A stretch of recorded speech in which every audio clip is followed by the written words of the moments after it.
Hey guys, it's Tommy CM. Welcome back to my channel and welcome to episode 3 of my beach park. Still yet to have a name for the park, so do let me know in the comments down below. Hoping by the 4th episode I should have an idea. Yeah, do let me know in the comments down below. Make sure it's a comment, not just in the live chat on this premiere, just purely because the chat disappears, the comments stay, so I can go back and look at them. Yeah, do let me know your suggestions on that. In the last episode, if you missed that, we built our first attraction, which was this very basic, very rubbish, poor, cheap, nasty, tacky log flume. That looks brilliant.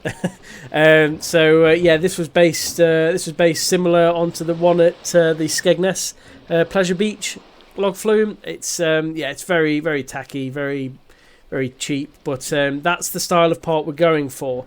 We also built an Aldi on the high street, which has a car park, has a fully functioning inside just here. Yeah, we did make some good progress. This episode, we're gonna make the park a bit bigger by having a few smaller attractions dotted around, so the guests will be able to have a few more areas to wander around in here. I've not opened the park yet. Am I going to hold off? I don't know. Usually, I let the guests go in and just kind of have fun on the rides that are open. But on this one, I'm thinking, do I hold off opening the park up until everything is built? That's what I'm thinking at the minute, but we shall see. But yeah, so we're going to be having some smaller attractions in. I've not decided which ones just at this point. I've got to kind of play. I think I'm going to be playing a bit of like Tetris, trying to fit them all in the right way, because I've given myself this big box to play in.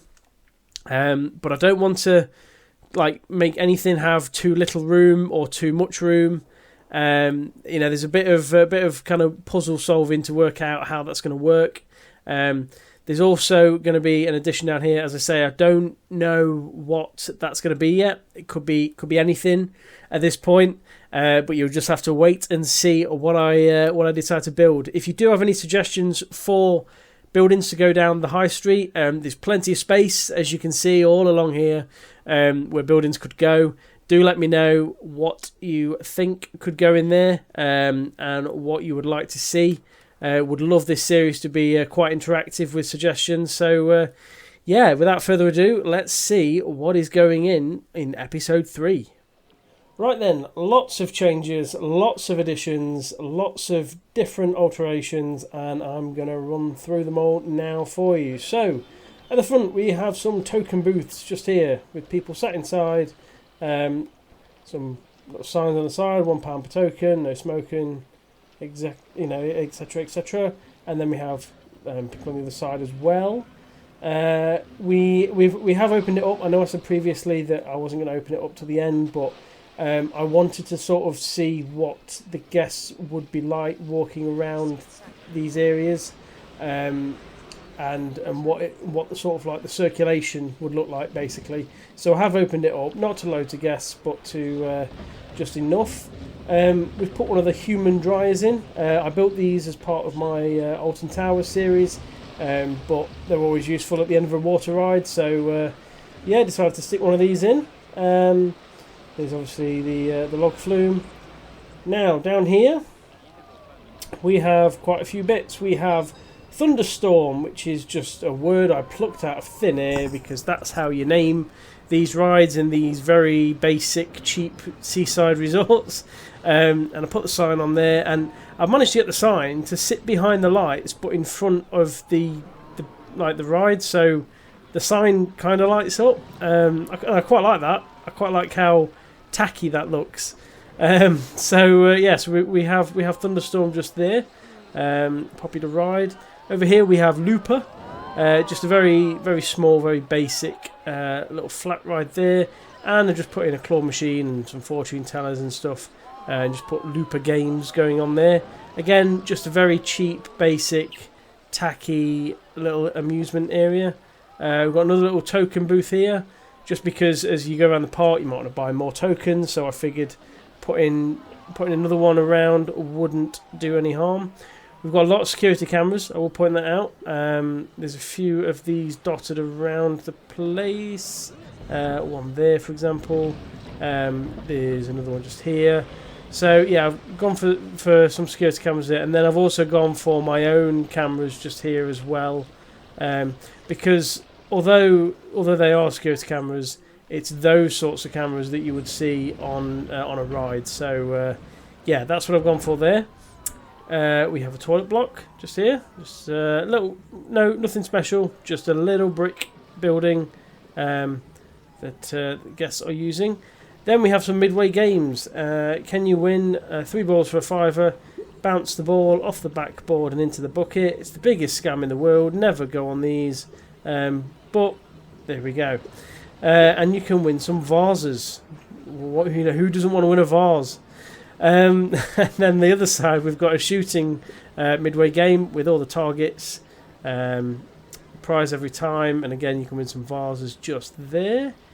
Then I have put in another midway game, which is the ring toss just here. My Angry Birds and what do you call them? Pinatas. That's it. Pinata. Can't believe I forgot that. Yeah, they're just sat here chilling as prizes. So yeah, we've got two lots of midway games there. Guests, unfortunately, don't use them. However, they do interact with the prizes. See there, look, taking photos of them. So I do have... Is it in this one? No, I think it's in this corner. Yeah, so I do have one of these, like, visiting stand things. So the guests are coming up to it and sort of looking like they're interacting with the game, which is quite good. I quite like that. So, yeah, this bit's just slightly more open, slightly more spread out. It's very hard to see where the path is and where it isn't. You can sort of see where they're walking here, where the outline of the path is. But yeah, and then over here we have pirate ship, which is, you guessed it, a pirate ship. So yeah, just literally, it's so basic, the theming in one of these Seaside Funfairs. There is next to nothing. And so all I've done here is literally put the word pirate ship on poles and put it on the outside of the ride. If we go to night time, that's lit up. That's lit up yellow. I need to charge my controller, so ignore that. It's lit up yellow, and then obviously there's lots of lighting already down here as well. So it does look quite funky at night. Then over this way, outside of the area, I've put a go-kart track in.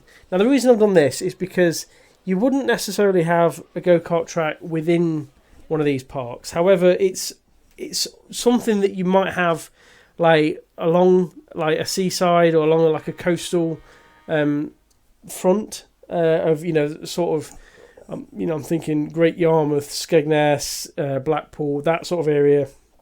Lots of attractions, and I figure that a go-kart track would be one of the attractions. So yeah, so I've put this in. I still need to develop the full design of it, the sort of scenery around it. I know I've put some trees there just to kind of fill out the space, but there's a bit more to be done with this empty space here. I may tweak the building slightly, but I do like the basicness and the cheapness of the corrugated roof, using the tyres as like a base for the pillars. But yeah, so we've got a little go-kart track going off, which the guests absolutely love. And then, finally, we have an NCP car park. So, I did say previously that I was trying to look at an idea as to how to hide where the guests come into the park. And as you'll see through here in a minute, in this pedestrian entrance, drum roll please. There they are. Yeah, that's where they come from. So yeah, essentially I built a multi-storey car park to let the guests come out of there, so you don't really see the entrance. So you go in here, you got a little pay machine, you got a fire exit, and through the fire exit is the spawn point, just like that. So that's where the guests will go. They will go in here and go onto the path, just like this. There you go. they'll go onto the path, and then they will walk out and head down the street. So yeah, really like how that's hidden away. I will just show you around the car park. So it's not massively detailed inside, but it's a multi-story car park at the end of the day. It's not going to have that much detailing. So you just go around here. We've got a bit of ventilation in, because if you just block it all up, you would like seriously damage the quality of the air inside a car park.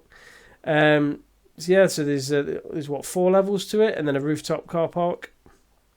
NCP, by the way, is, for those of you not from the United Kingdom, is a big car park chain.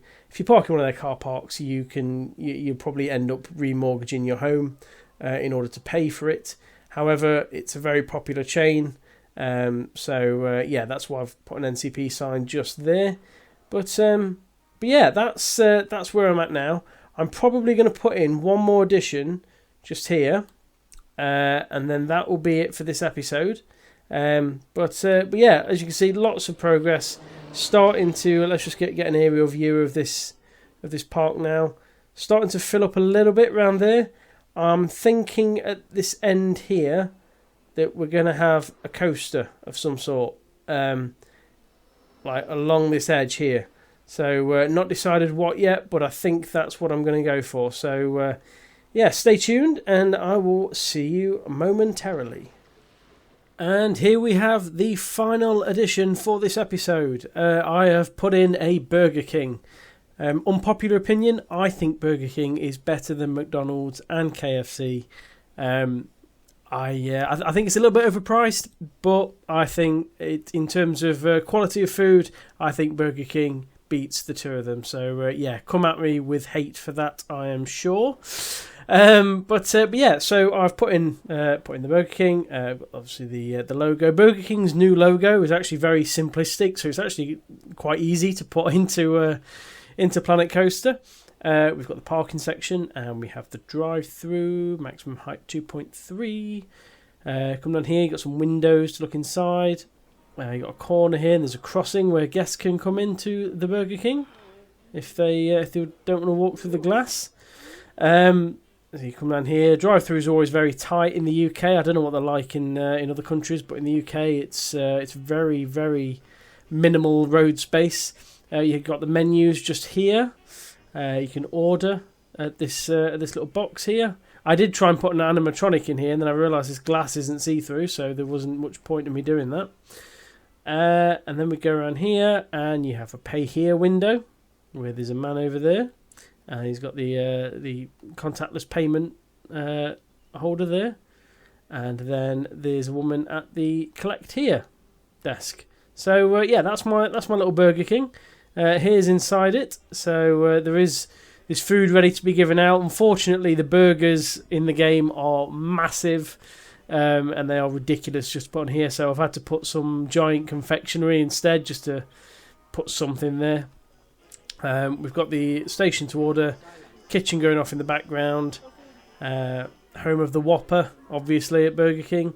Now, the good thing is in here, there's no examples of it. I've put in some benches. Oh, here we go. Yeah! So I've put in some benches underneath here, so people do actually come and sit down at these tables, which is quite nice. But then they get up and just like walk through the tables and through the chairs. So if you pretend they don't do that, and if you just focus on them sitting down, it works. There's also a toilet in here, and there's a staff room at the back. Not like overly done, but enough for a bit of decoration. And then out the back over here, I've also put in this little sort of pathway. I wanted to leave a gap between the Burger King and the Aldi, and then I was a bit like, what kind of goes in here? So I thought I'd put a bit of colour in, because it's going to be very built up. And I know I had a small bit of garden just there, so I think if I can put little bits of colour on the street like that, it will break it up and make it look a lot nicer, I think. So that's that. I did notice as I was coming to the end of building this Burger King that I'm already at 30%, as you can see at the bottom there on the build counter. I've still got a theme park to build. I've only put that in for now, but I'm already at almost a third of my allowance, which is crazy in all honesty. So in the next episode, I'm going to be focusing more on putting a big attraction in here just to start kind of filling out the theme park now. It's probably going to be a coaster of some sort. But please do give me some ideas of, of sort of building ideas that I can put in here as decoration, some like attraction ideas, and and then any names or anything would be useful. I am thinking over here, I may put, and hear me out, I may put an indoor skydiving building. Yeah. That's a new one. I recently went to Singapore, and there is a place in Singapore called Sentosa Island, and it is basically full of different attractions. It is full of. It's got Universal Studios there. It's got a water park. It's got an aquarium. It's got some like go-karts. It's basically like an entertainment island, and there is a skydiving building, an indoor skydiving building. So I figured, why not? I'll stick that on this corner as a little attraction. So that will probably sit in this corner here between the go-karts and the road. But yeah, if you've got any other ideas, please let me know. Would like this series to be as interactive as is possible. Yeah. Other than that, I shall see you next time for the next episode. So, thank you very much for watching. Goodbye.